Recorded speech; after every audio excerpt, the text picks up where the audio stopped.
এটা হচ্ছে most affordable 5G smartphone, যেটা লঞ্চ হয়েছে ইন্ডিয়াতে এবং বাংলাদেশেও ধীরে ধীরে আসতে শুরু করেছে।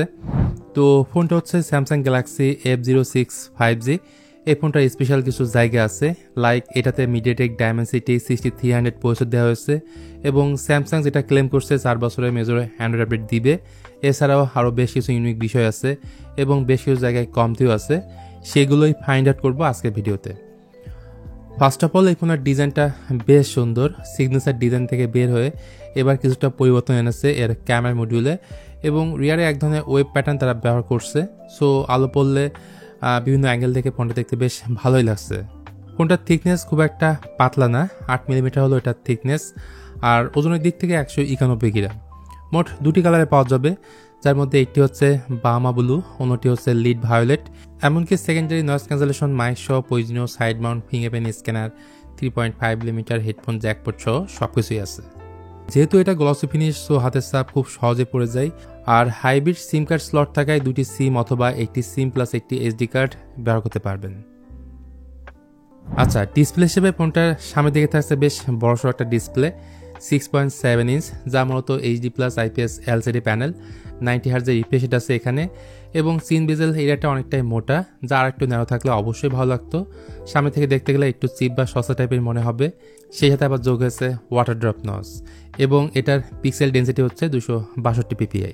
অন্যদিকে এই ডিসপ্লের হাই ব্রাইটনেস মোড হচ্ছে 800 নিটস। পরিশন হিসেবে কি আছে সেই ব্যাপারটা ক্লিয়ার না। সো যারা মিডিয়া কনজাম্পশন করেন বা ইউটিউবে প্রচুর ভিডিও দেখেন, তাদের কাছে এই ডিসপ্লেটা খুব একটা খারাপ লাগবে না। তাছাড়া ওয়াইড অন এলনের সাপোর্ট থাকছে, সো নেটফ্লিক্স কিংবা অনলাইন প্ল্যাটফর্মে ফুল HD ভিডিও আপনারা কনজিউম করতে পারবেন। তো এই ফোনটার মোস্ট স্ট্রং পয়েন্ট হচ্ছে কিন্তু এই ফোনটার সফটওয়্যার আপডেটের ব্যাপারটা।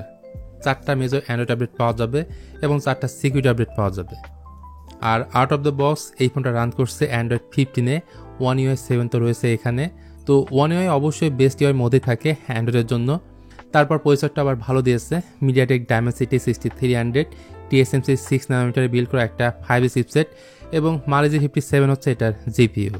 র্যাম হিসেবে পাওয়া যাবে 4128 এবং 6128। এখানে LPDDR4X টাইপের র্যাম আছে আর UFS 2.2 টাইপের স্টোরেজ আছে। এই ফোনটার আন্তর্জাতিক স্কোরও খারাপ না, 4 লাখের উপরে আপনারা পাবেন। এমনিতে ডে টু ডে লাইফে সব ধরনের কাজবাজ এই ফোনটা ইজিলি হ্যান্ডেল করতে পারবে। মাল্টিটাস্কিংয়ে 7-8টা অ্যাপ ব্যাকগ্রাউন্ডে চালু রাখতে পারবেন, প্লাস গেমিংও করতে পারবেন লো টু মিডিয়াম সেটিংসে। তো এই ফোনের ক্যামেরাটা কিন্তু একদমই বেসিক বা সিম্পল, গ্যালাক্সি A06 এর মতোই সেম ক্যামেরা সেটআপ এখানে দেওয়া হয়েছে। এয়ারে থাকছে 50 মেগাপিক্সেলের মেইন সেন্সর, তারপর আছে একটা 2 মেগাপিক্সেলের ডেপথ সেন্সর, আর ফ্রন্ট ফেসিং ক্যামেরাটা হচ্ছে 8 মেগাপিক্সেলের। ভালো ব্যাপার হচ্ছে এই ফোনের মেইন ক্যামেরাতে ভিডিও শ্যুট করা যায় সর্বোচ্চ 1080p 30 fps-এ।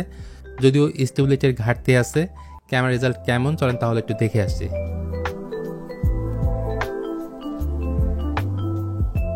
ব্যাটারি সেকশনে তেমন কোনো ইমপ্রুভমেন্ট আনা হয়নি, পূর্বের গ্যালাক্সি A06 এর মতোই থাকছে। 5000 mAh এর ব্যাটারি এবং 25 ওয়াট ফাস্ট চার্জিং ফোনটা সাপোর্ট করে, আর ফোনের বক্সে কোনো ধরনের চার্জার নেই।